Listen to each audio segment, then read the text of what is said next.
Now, I really love these little clip lights, and I've got several of them. So when the company SPERAS reached out and asked me if I'd be willing to take a look at the U1 multifunctional clip light, I said absolutely. So here it is. Let's open it up and take a closer look.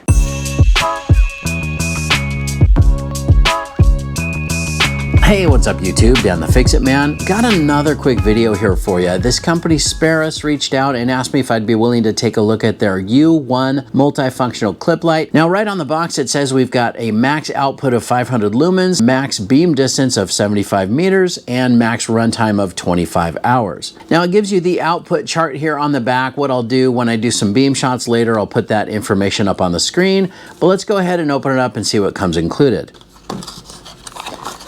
A little bit bigger than some of the other clip lights that I have. We'll do some measurements here in a minute. Now it comes with the little user manual. We'll flip through that here in a minute. Comes with the little USB-A to USB-C charge cable. And we also have this little rubber strap, just a little buckle, and you can hook that onto the clip and attach that to a bike seat post, which is pretty neat that they include that. Now you can see it's a nice strong magnet. It'll definitely hold itself up on the side of a machete here. Whatever you end up attaching it to seems like that would work out really well. Now the clip here has a little rubberized insert, so that will help with some non-slip type of grip, but it also has, like, the plastic is also somewhat serrated here on the inside, so that will also help hold on to something. You still have some space in between here as well, so not only this little rubber strap, but say for example a backpack strap would also fit in there and this would hold on pretty well. That is one of the things I like about lights like this little clip light function, is because it just makes it that much more versatile. You know, you can attach this just about anywhere on a shirt pocket or your back pocket, or even on a hat like this. You know, a lot of the other clip lights that I have, they only have the one light, and so it shines straight down somewhat in your face. This one has a forward facing light in addition to this floodlight here on this side. Now this light also has a built-in RGB light function, and we'll talk about that and go over all of those different modes when we go over the user interface here in just a minute. But I also wanted to show you these two dots on the front. That's a built-in motion sensor. I'll show you how to turn on that motion sensor feature and turn it off, but that will allow you to just wave your hand across here and turn that light on or off. Now the two buttons here on the side are of course how you operate the light. The top one is for the white lights, which is going to be this flood and the spot, and the bottom one is for the RGB lights. Now for charging the light, you just have this little rubber cover on the side. You just peel that down and you can plug that into the USB-C charging cord and get it charged up. It should only take about 3 hours to fully charge. Once you're done, make sure you press that back in to maintain the waterproof rating, which on this light it says it's an IP65 waterproof rating. Now this also has a 1 meter drop rating or impact resistance. The size on this, it's 55 millimeters long, 30 millimeters wide, and 17 millimeters thick. That's not including the clip. You know, so it's still a pretty small light, even though this is bigger than some of the other clip lights that I've looked at. Now the weight comes in at just over 44 grams, so it is very lightweight and really not going to weigh you down if you're out hiking or backpacking or something like that. It's pretty lightweight little light. And the battery on this is 500 milliamp hour, and it is a sealed battery inside the light, meaning that you don't change that battery or anything like that. Well, let's get into the user interface or talk about how to turn this on and off, and it's pretty straightforward. The top button is for the white lights, which is going to be your floodlight and your spotlight here. So let's go ahead and press that one time to turn it on. Looks like it's on the spotlight now. Press it again and it turns it off. Now the light does have memory function, meaning if you turn the light on or off, it's going to go to the last used mode. So for example, if we have it here on the front in whatever brightness level that is, that's how it's going to turn on every time until we cycle or change that. Now in order to switch from the spotlight to the floodlight, all we need to do is double click that top button. And of course you can see that's the floodlight in the front. Now, in order to change the brightness level in either the flood or the spot, all you need to do is long press or hold down that same button, and it will cycle through low, medium, and high. So there's low, medium, high. On the flood, let's double click, and now we have the spot. And we'll press and hold low, medium, high, low, medium, and high. Now these also have what they call eco mode. It's similar to moonlight mode and many of the other lights that I've looked at, where you just press and hold that top button. And that's the eco mode. That's where you get that 25 hours of runtime in eco mode or in the RGB. We can also switch that to the front light. That's the eco mode on the front light. So you can still go through and cycle through to low, medium, and high. Here we go. Low, medium, high. Press it again and it turns off. But in order to turn on eco mode, you have to press and hold to turn it on first. And that's the lowest setting. That eco mode is not very bright, of course, but that might be the intent. You don't want to draw a lot of attention, or you don't want to blind anybody else if it's late at night and very dark and you're just looking for something up close or something in a bag or something like that. The eco mode would come in handy. Now the other button down here is for the RGB function, or the RGB options. There are 3 different patterns of RGB. So pattern 1 is just continuous on. So we press that and it's on. Pattern 2 is going to be flashing, and pattern 3 is a special flashing pattern is what they call it. Now you can also switch colors in the pattern. So right now we're in pattern 1, or it's just solid on. In order to change the color from red to the next one, you just press and hold that RGB button. There, we just changed to green. There's blue. There's orange. There's a purple or violet, and that's a light blue or an ice blue, I think they call it. And there it is back to red. You can also just press and hold and it will cycle through each one of those colors a little bit faster. Whatever color it's on when you release that button, that's the color that's going to stay. So for example, we'll release it right there. Now it's on the ice blue. Press again and it goes to red, and I released it at red. Well, let's go to pattern 2 by double clicking. So there you have just a flashing light. Now you change the RGB color when you're in pattern 2 by pressing and holding, just like you did with pattern 1. So press and hold. See, it's changing through all of the different colors, and if I let go, it's going to stay on that color. Now you'll get the hang of this if you just play around with it for a little bit, but there it is at the pattern 2 blinking red. To get to pattern 3 from either pattern 2, which we're in, or from pattern 1, you just have to triple press that button. 1, 2, 3.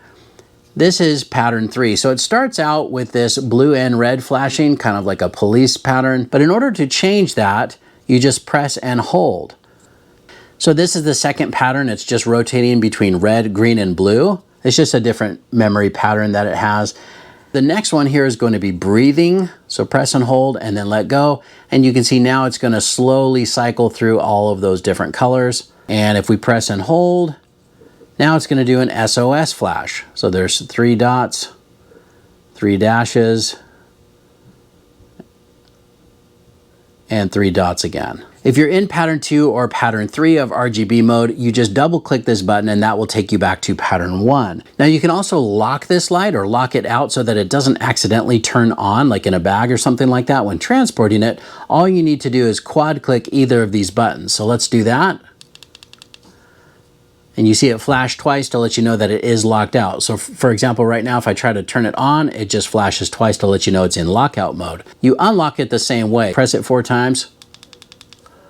And now the light is unlocked. You can turn it on or turn it off. Now, in order to turn on this motion sensor, all you need to do is long press the button opposite the mode that you're in. So for example, if we're in the white light mode, I'm going to change that to the spotlight here. In order to turn on the motion sensor, you just press and hold the RGB button, which is the other button on the bottom. Press and hold.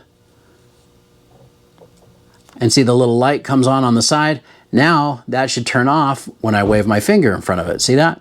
It's off, on, off, on. In order to disable that, just press and hold it again. Now the motion sensor is turned off.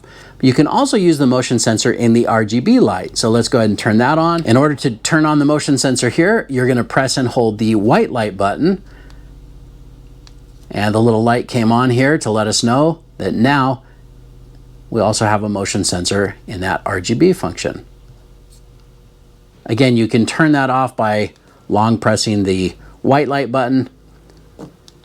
Now the motion sensor is turned off. That's definitely an easy user interface to learn and pretty fun to have all of those RGB lights and a few other functions. But now you'll notice here in between the buttons, there is a little light that comes on when I turn it on. Right now it's green, letting us know that it is between 75 and 100% of charge. Now that light will also light up when you have the light charging. For example, it will be red while it's charging and then it will turn green once it's fully charged. As far as that indicator, as I mentioned, you can see right there, it's green because we're still above 75%.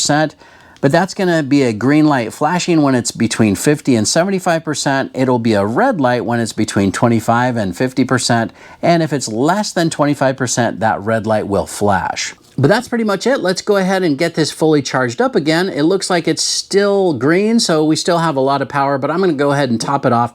And then as soon as it gets dark, we'll head down to the park and see what this looks like at night. Now I'm down at the park and it is nice and dark outside. I am using an iPhone, so it does look a little bit brighter than it really is. But here is the SPERAS U1 fully charged up. And let's go ahead and just run through the different brightness levels on each one of these lights. I'm gonna start with the floodlight here. So I'm just gonna press and hold to turn that on, and that is in the eco mode. That's the lowest setting. You know, it does put a little bit of light out there, but that's really designed for just reading a map or something up close. And we can go ahead and cycle through the different brightness levels by pressing and holding that. So there's low. You can see a little bit farther out there into the grass. There's medium. Again, a really nice flood pattern. And there's high. For such a small light, it really does put some light out there. And there it is, off. Just again, you can get an idea of what that looks like without the light being on. Now I do have a small light on the camera stand here just so we can see what's going on, but it really doesn't put out too much light. Let's go ahead and double click that top button so we can turn on this front spotlight. All right, so that's changed the modes there, but I'm gonna turn it back off, and now I'm gonna press and hold. Now the spotlight is on in the eco mode. There's low. There's medium.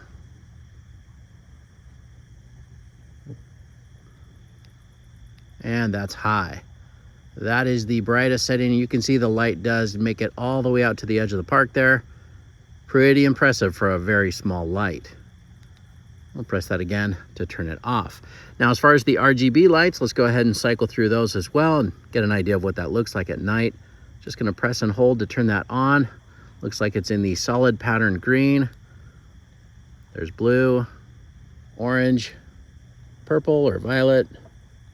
There's the ice blue, and back to red, which is usually the first color, but we started with green. And we can change the mode here by double clicking.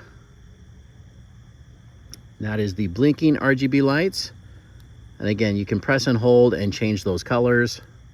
You can just press and hold and it'll continue, or you can just let go and that's where you're gonna end up. And then to get to the third pattern, you're gonna triple press that bottom button. And there it is, red and blue flashing. Press and hold and it goes to red, green, blue flash. Press and hold again and it does a breathing cycle or a breathing pattern where it will cycle through all of the RGB lights, all of the different colors. And if you press and hold again, it will blink in the SOS pattern. And press it again and it turns off. And that's it. Let's head back in the garage and wrap this up. Well, there you go. Very impressive and definitely very bright with that spotlight. Definitely gets out there quite a ways. I also really like the light pattern of the floodlight, and you can see that that's somewhat clouded, or it's almost like a diffused lens. That type of light pattern or that type of flood is really going to help, you know, for example, if you're working under a sink or even under the hood of a car, that's really going to help you see a little bit better. The RGB lights are pretty cool, and of course you could use that flashing red function, you know, on the back of a seat post of your bike with this little strap. Definitely does have a lot of utility, and I do like the other colors as well. That's just a really fun, useful, versatile all-around light. I love the clip design, I love the magnetic design, and this is definitely something that I will get a lot of use out of. I really love all of the other clip lights that I have as well, and I use them a lot more than I thought I would. This spotlight in the front is really what makes this light stand out and makes it a little bit different. I mean, the RGB lights are fun too, but having that front spotlight will really make a difference, especially if you're walking at night. You know, I do wear a lot of hats out at night, and it would be nice to just kind of mount this on the bill of your hat and not have to really fumble with anything else or not have to wear a headlamp or anything like that. I really kind of prefer the hat with a clip light, and this is very lightweight, so that's not going to weigh your hat down either. So I'm really happy that they sent this to me and definitely look forward to using it. But that's pretty much it. I hope you guys like this video. Please give it a thumbs up and subscribe if you don't mind. That does help me out. And of course, I'll get a link in the description where you can pick up your very own SPERAS U1 multifunctional clip light as well. Thanks so much for watching, and good luck.